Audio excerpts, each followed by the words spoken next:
ఏమోరా, ఎంత ఆలోచించినా ఇలా దొంగ పాస్పోర్ట్ తో ఊరు వెళ్ళడం రిస్క్ అనిపిస్తుంది. మీ అమ్మకి ఏదో ఒకటి నాకు చెప్పి ఈ ప్రోగ్రామ్ మానుకుంటే బెటర్. మానుకునేది లేదు, మార్చుకునేది లేదు, వెళ్ళి తీరాల్సిందే. అది కాదు, పట్టుకుంటే ఎంత పెద్ద క్రైమో తెలుసా? ఇలా భయపడితే ఏ పని చేయలేం మావయ్య. నందిని, గిరి, ఓసారి ఇలా రండి. బావా, అత్తే పిలుస్తున్నారు. ఈ ముసలాయన మాటలు పట్టించుకోకు. నువ్వురా. నన్ను ముసలాయన? అమ్మో, నందు ఎందుకు పిలుస్తుందో? ఏంటత్తయ్య? ఈయనే పాస్పోర్ట్ ఏజెంట్. త్వరగా తెప్పించిస్తారు. నీ ఆధార్ కార్డు, రేషన్ కార్డు ఇచ్చాను. అవును సార్, మా కోడలు నందిని 10th మార్క్ లిస్ట్ కనిపించట్లేదు. పర్లేదు కదా? పర్లేదు మేడం, నేను చూసుకుంటాను. ఓ 2-3 రోజుల్లో వచ్చేస్తుంది కదా? వచ్చేస్తుంది మేడం, నేను చూసుకుంటాను. పాస్పోర్ట్ కోసం పాస్పోర్ట్ ఆఫీస్కి వెళ్ళి క్యూలో నిలబడ్డం మా వల్ల కాదు. ఇంటికొచ్చే ఏర్పాటు చేయండి. చేస్తాను మేడం, నేను చూసుకుంటాను. చూద్దుర్లే గాని దీని తర్వాత పోలీస్ ఎంక్వైరీ లాంటిది ఏమైనా ఉంటుందా? ఉంటుంది సార్. అది కూడా మీరే చూసుకోవచ్చు కదా. సారీ మేడం, ఆ డ్యూటీ నాది కాదు. అతను అన్నీ కరెక్ట్గా ఉన్నాయని రాసి పంపిస్తే అప్పుడు నేను చూసుకుంటాను. అప్పుడు ఎవడైనా చూసుకుంటాడు. మీరేదో అంటున్నారు? అబ్బే ఏం లేదు. పోలీస్ ఎంక్వైరీకి ఎప్పుడొస్తారు? ఎందుకంటే ఆ టైంకి మేము ఇంట్లో ఉండాలి కదా. రేపు వచ్చేస్తాడు మేడం, రేపు వచ్చేలా నేను చూసుకుంటాను. సరే అయితే వీలైనంత త్వరగా వచ్చేలా చూడండి. నేను చూసుకుంటాను మేడం.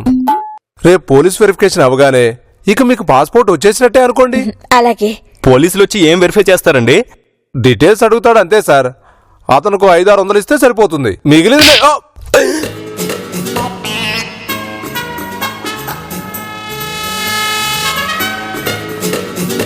ఏమనుకుంటున్నావు నువ్వు?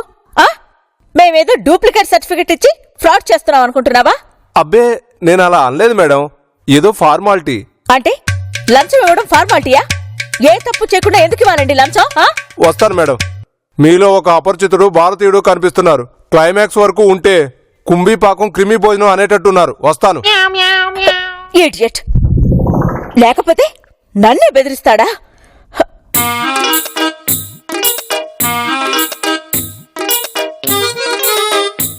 ఏంటి అక్కడికేదో వాడే కరెక్ట్, నాదే తప్పన్నట్టు చూస్తున్నారు? అది కాదు నందు, నీలో ఇంత సామాజిక స్పృహ దాగుందా అని ఆశ్చర్యపోతున్నాం కదా. అవునవును. సరే, దుబాయ్ లో ఏ హోటల్స్ కు వెళ్లాలో లిస్ట్ అవుట్ చేసుకోండి. అలాగే అత్తయ్య. భగవంతుడా, వీళ్ళీ డూప్లికేట్ పాస్పోర్ట్ తో దుబాయ్ వెళ్లకుండా కాపాడు స్వామి. నాకు టెన్షన్ తో బీపీ రేస్ అయ్యి షుగర్ పడిపోయి పల్స్ డ్రాప్ అయ్యి చుట్టూ రాలిపోయి పోవయ్యా.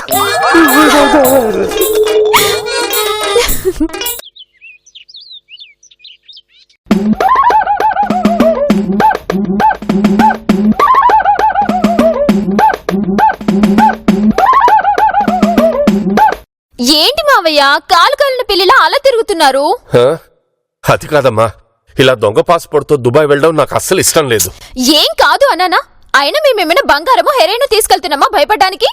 నాన్న, ఆ రేషన్ కార్డు ఆధార్ కార్డు చూశారు కదా, ఏమైనా డౌట్ వచ్చిందా చెప్పండి. అది కాదురా, పోలీస్ ఎంక్వైరీ ఉంది. ఒకవేళ అక్కడ దొరికిపోతాను. వాడి మొహాన 1000 కొట్టి 1,000 దండాలు పెడితే పోకే అని రాసిస్తాడు. అయినా ఎంక్వైరీ అనేది జస్ట్ ఫార్మాలిటీ కోసం అంతే. గిరి, అందరూ కిందకి రండి. అదిగో ఎంక్వైరీ వాళ్ళు వచ్చినట్టున్నారు. మనం ఇలా మీటింగ్లు పెట్టుకుంటే అత్తయ్యకి డౌట్ వస్తుంది. పదండి పదండి పదండి.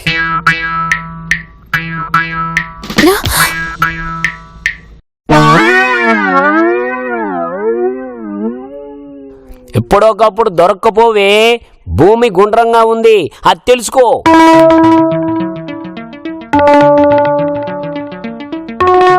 ఇన్స్పెక్టర్ గారు ఎంక్వైరీకి వచ్చారు. డీటెయిల్స్ చెప్దుగానరా. ఇప్పుడు ఎస్కేప్ అవడం చాలా కష్టం. ఒప్పేసుకున్నావా? తీగలాగితే డొంక కదులుద్ది బావా. నేను మావయ్య చెల్లెలు కూతుర్ని తెలిసిపోతుంది. అప్పుడు అందరం బుక్ అయిపోతాం. రామారా, నిన్ను కొన్ని ప్రశ్నలు అడగాలి. ప్రశ్నలు అడగడానికి ఏముందండి, అన్ని కరెక్ట్ గానే ఉన్నాయి కదా. నందిని, వెళ్ళి సార్కి టీ తీసుకురా. బాబాయ్ గారు, మీకు షుగర్ ఎక్కువ వేయాలా తక్కువ వేయాలా? నేను టీ తాగను, మానేశాను. పోనీ పాలు కానీ ఫ్రూట్ జ్యూస్ కానీ నిమ్మకాయ రసం గాని. అగ్ని డ్యూటీలో ఉన్నప్పుడు ఏమీ తినడు, ఏమీ తాగడు. నువ్వు రా అమ్మా. వస్తుంది గాని ఇంకేంటి సంగతులు? ఈ తెలంగాణ వచ్చిన తర్వాత ఇక్కడ ఉన్న సెటిలర్స్. అది కేసీఆర్ చంద్రబాబు గారితో మాట్లాడండి, నాతో కాదు.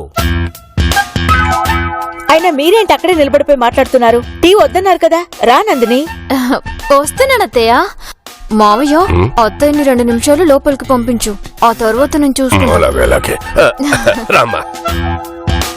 నందు, ఆ సిఎన్టీ కంపెనీ వాళ్ళ ఫైల్ ఎక్కడుంది? వాళ్ళు ఫోన్ చేశారు. మీకే ఇచ్చాను కదండి. నాకిచ్చావా? ఎప్పుడు? నాకు ఇవ్వలేదు నందు. అబ్బా, ఇవ్వకపోవడం ఏంటండి? ఉండండి. వెళ్ళు వెళ్ళు. ఆ సిఎన్టీ ఫైలు మేడం మీకు ఇచ్చారు, అయినా ఇవ్వలేదని చెప్పారు. మేడం ని లోపలికి పంపించి నన్ను మేనేజ్ చేయాలని చూస్తున్నారు. అయినో ఇలాంటివి నా సర్వీసులో ఎన్ని చూడలే. నువ్వు కేక బాబాయ్. కమోష్ అగ్ని. షూ, నెమ్మదిగా ఆవేశపడుకో. ఆవేశానికి ఆలోచనలకి స్పీడోమీటర్ ఉండదు. డూప్లికేట్ ఆధార్ కార్డుతో దుబాయ్ వెళ్తావా?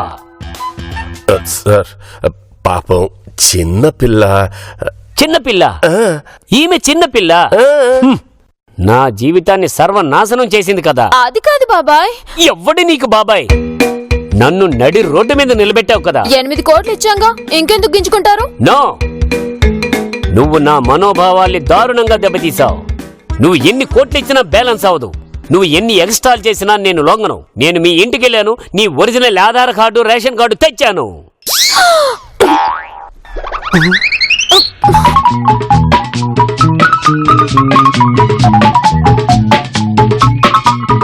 ఇవిగో.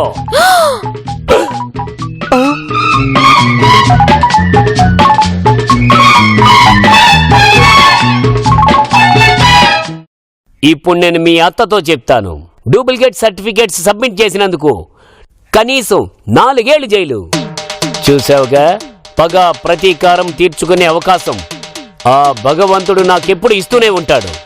అది కాదు బాబాయ్, మీకేమైనా లంచమా? మన దేశంలో సైంటిస్టులు ప్రయోగాలు వెలుగులోకి రావాలంటే లంచం, మేధావుల మేధస్సు ఉపయోగపడాలంటే లంచం, నీళ్లు రావడానికి లంచం, ఇల్లు కట్టడానికి లంచం, రేషన్ తీసుకోవాలంటే లంచం, రేషన్ కార్డు కావాలంటే లంచం, కరెంటు రావడానికి లంచం, బర్త్ సర్టిఫికేట్ కావాలంటే లంచం, డెత్ సర్టిఫికేట్ కి లంచం, మనిషి పుట్టిన దగ్గర నుండి చచ్చేంత వరకు లంచం లంచం లంచం. నువ్వు ఠాగూర్ సినిమా ఎన్నిసార్లు చూసావు బాబాయ్? ఇంత బాగా బట్టి పట్టావు. నందిని, ఏంటా వెటకారం? అసలే సార్ చాలా ఆవేశంగా ఉన్నారు. హరి, మొత్తం వెతికాను, ఎక్కడా లేదు. లేదా? మరి ఎక్కడ ఏంటి, పెట్టుకుంటాను?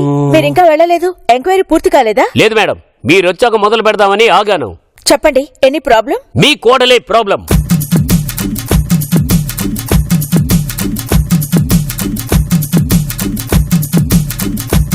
వాట్? మీరు ఇంగ్లీష్ లో వాట్ అన్నా, తెలుగులో ఏంటి అన్నా, హిందీలో క్యా అన్నా, తమిళంలో ఎన్నా అన్నా. విషయానికి రండి. అక్కడికే వస్తున్నా. మీ కోడలొక criminal.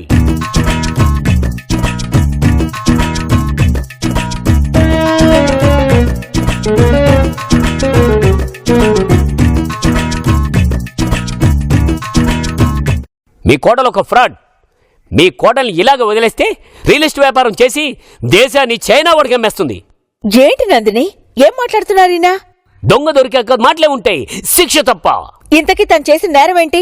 Duplicate Aadhaar card, ration card submit చేయడమే. నిజమా నందిని? అడిగేది నిన్నే. ఆయన చెప్పేది నిజమా అని అడుగుతున్నాను. అది కాదు, అది. మీరుండండి. అమ్మా, అసలు అది ఎవరు మాట్లాడొద్దు. ఇన్స్పెక్టర్ అడిగిన దానికి నందినియే సమాధానం చెప్తుంది. చెప్పు. Speak on I say. ఈ అగ్ని ట్యాకిల్ చేసిన కేసు ఎప్పుడు? మీ గురించి తర్వాత చెప్పుకుందరు గాని ముందు నువ్వు చెప్పు. బాబాయ్ గారు. నో, ఈ అగ్నికి చట్టం మాత్రమే చుట్టం, ఇంకెవరూ కాదు. సొంత భార్య అయినా, సొంత కొడుకైనా, కోడలైనా సరే ఐ డోంట్ టాలరేట్. చెప్పు నందిని, డూప్లికేట్ సర్టిఫికెట్స్ పెట్టాల్సిన అవసరం నీకేం వచ్చింది? అలాంటి అవసరం నాకేం రాలేదు అత్తయ్య. బాబాయ్ గారే ఎందుకు నా మీద కక్ష కట్టారు. అవును, కక్షే. నాకు క్రిమినల్స్ మీద కక్షే. నేను 2002లో. ఇన్స్పెక్టర్ గారు ప్లీజ్, ఆ? ఆ. మీరు కాసేపు ఫ్లాష్ బ్యాక్లు చెప్పకుండా ఉంటారా? నువ్వు చెప్పు. చెప్పేదేముంది అత్తయ్య, నేను ఒరిజినల్సే పెట్టాను. ఆ? ఏంటన్నా ఒరిజినల్స్ పెట్టానని చెప్తుందేంటి? పెట్టి డూప్లికేట్స్ కా, పైగా ఒరిజినల్స్ వాళ్ళ ఇంటి నుంచి తెచ్చానని ఆయన చెప్తున్నాడుగా. అదేరా నాకు అర్థం కావటలేదు. ఒకవేళ ఒరిజినల్స్ చూపిస్తేనో. అమ్మో, ఏంటి, నువ్వు ఒరిజినల్స్ పెట్టేవా? అదే కదా చెప్తుంది. 1 మినిట్ మేడం. ఇదొకటి. ఇవి మీరు సబ్మిట్ చేసిన డూప్లికేట్ కార్డ్స్. మరి ఒరిజినల్స్? ఇంకో minute madam.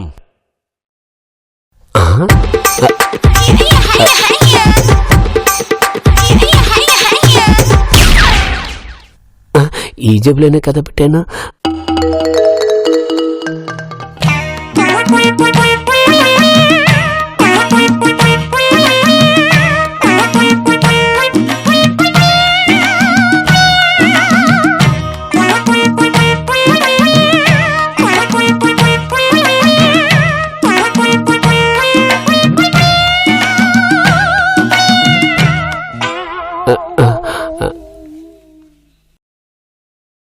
Original save inspector. ఇంకో 2 మినిట్స్ మేడం. ఒరేయ్, ఖచ్చితంగా వాటిని నందినే కొట్టేసుంటుంది. అది కాదు బాబాయ్, మీకేమైనా లంచమా? మన దేశంలో సైంటిస్టులు ప్రయోగాలు వెలుగులోకి రావాలంటే లంచం, మేధావుల మేధస్సు ఉపయోగపడాలంటే లంచం, నీళ్లు రావడానికి లంచం, ఇల్లు కట్టడానికి లంచం, రేషన్ తీసుకోవాలంటే లంచం, రేషన్ కార్డు కావాలంటే లంచం.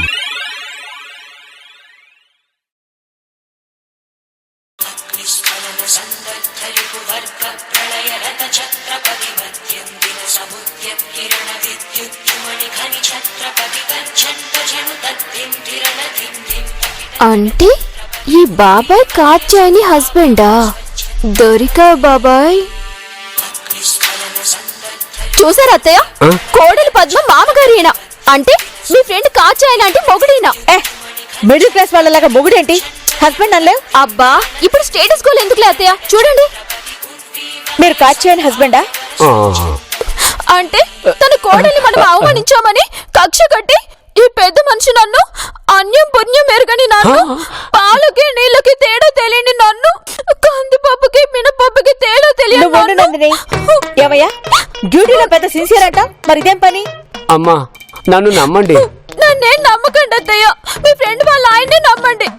నా ఫ్రెండ్ మొహం చూసి జాలిపడి వదిలేస్తున్నాను. వెళ్ళండి. వెళ్ళండి. వెళ్ళండి. వెళ్ళండి.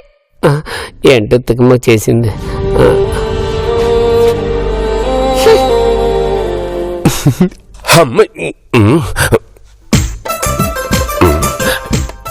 ఇవి డూప్లికేటా? మరి ఒరిజినల్స్ ఏవి?